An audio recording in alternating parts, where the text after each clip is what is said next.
दोस्तों, आपको साजन का नमस्कार। आपका हमारे चैनल हमारी दुनिया में स्वागत है। दोस्तों, अगर आप चाहते हैं बन जाए आपकी भी बात तो जुड़े रहिए हमारे चैनल हमारी दुनिया में हमारे साथ। दोस्तों, वीडियो शुरू करने से पहले आपसे बस यही कहना चाहूँगा कि हमारे चैनल को सब्सक्राइब कर चुके हो तो आपका बहुत बहुत धन्यवाद, और अगर नहीं किए हो तो प्लीज़ ज़रूर कीजिए और हमें सपोर्ट और मोटिवेट कीजिए। दोस्तों, एक बार उत्सुकतावश भगवान बुद्ध के एक शिष्य ने उनसे पूछा, हे गुरुवर, मेरे मन में एक प्रश्न है जो मुझे हमेशा बेचैन करता रहता है। अगर आप कहें तो मैं वो सवाल आपके सामने रखूं। इस पर महात्मा बुद्ध ने उसकी तरफ गौर से देखा और सोचने लगे कि ये शिष्य तो कभी ज़्यादा बात नहीं करता, शांत स्वभाव का है और आज तक कभी इसने मुझसे कोई भी प्रश्न नहीं किया। फिर अचानक इसके मन में कौन सा प्रश्न है जो इसे बेचैन कर रहा है। जरूर कोई महत्वपूर्ण प्रश्न होगा, क्योंकि छोटे मोटे प्रश्नों के लिए ये मुझसे कदापि प्रश्न नहीं करता। इसलिए भगवान बुद्ध ने उससे उसका प्रश्न पूछने को कहा तो उसने आदर के साथ खड़े होते हुए विनम्र भाव से महात्मा बुद्ध से पूछा कि गुरुवर, मैंने अक्सर ऐसा देखा है कि जो लोग ईमानदारी और मेहनत से काम करते हैं वो लोग हमेशा दुखी और परेशान रहते हैं और उन्हें भरपेट भोजन भी बड़ी मुश्किल से प्राप्त होता है। और इसके विपरीत जो लोग नीच कार्य करते हैं, दूसरों को परेशान करते हैं, दूसरों का हक छीनते हैं, पापी और दुराचारी होते हैं, वो लोग धन धान्य से भरपूर होते हैं और सभी सुविधाओं से परिपूर्ण सुखपूर्वक जीवन यापन करते हैं। गुरुदेव, इसमें क्या रहस्य है? कृपा करके मुझे इस रहस्य से अवगत कराइए।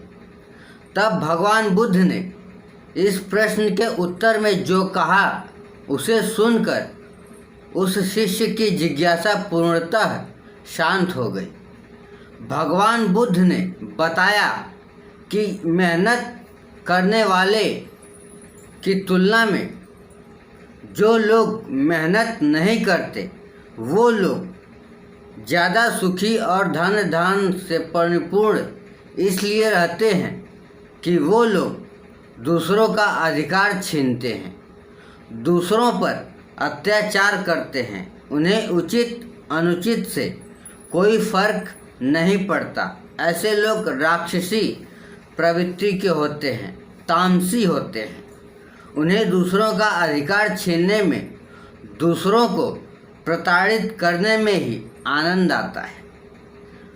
वो जहाँ भी रहते हैं, जहाँ भी जाते हैं, केवल अपने लाभ और अपने सुख के बारे में सोचते हैं, चाहे भले ही उन्हें वो सुख किसी का अधिकार छीन कर मिले या दूसरे को प्रताड़ित करके मिले।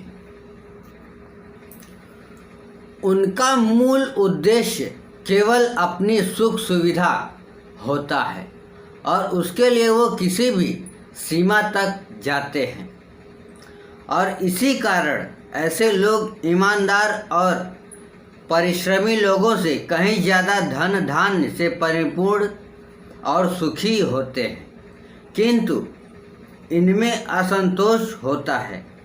इनके मन को कभी शांति नहीं मिलती। इसके विपरीत परिश्रम करके 2 वक्त की रोटी कमाने वाले लोगों के पास भले ही सभी सुख सुविधाएं ना हों, पर वो आत्मिक सुख और संतोष प्राप्त करते हैं। क्योंकि उनके पास जो भी है या जो भी होता है उसके लिए उन्होंने श्रम किया है, चाहे वो भर पेट खाना खाएं या आधा पेट, मगर उन्हें इस बात का सुख और संतोष प्राप्त होता है कि उन्होंने उसके लिए मेहनत की है। उनके पास जो भी है, जितना भी है, उसके लिए उन्होंने किसी का अधिकार नहीं छीना है, किसी को प्रताड़ना नहीं दी है। इसलिए ये सत्य है कि भले ही पापी, दुराचारी और अधर्मी लोग कितना भी धन धान्य से परिपूर्ण हो जाएं, सुख सुविधाओं की सारी व्यवस्थाओं के स्वामी हो जाएं, मगर जीवन भर असंतुष्ट और अशांत ही रहते हैं। किंतु श्रम करने वाला व्यक्ति भले ही कष्टकारी जीवन व्यतीत करता है, किंतु सर्वदा आत्मिक शांति और संतुष्टि प्राप्त करता रहता है। इसलिए धर्म और नेकी की राह पर चलने वाला मनुष्य पापी और दुराचारी लोगों की तुलना में कहीं ज़्यादा श्रेष्ठ होता है, क्योंकि वो जो भी अपने जीवन काल में अर्जित करता है, अपनी ईमानदारी और श्रम के बल पर अर्जित करता है।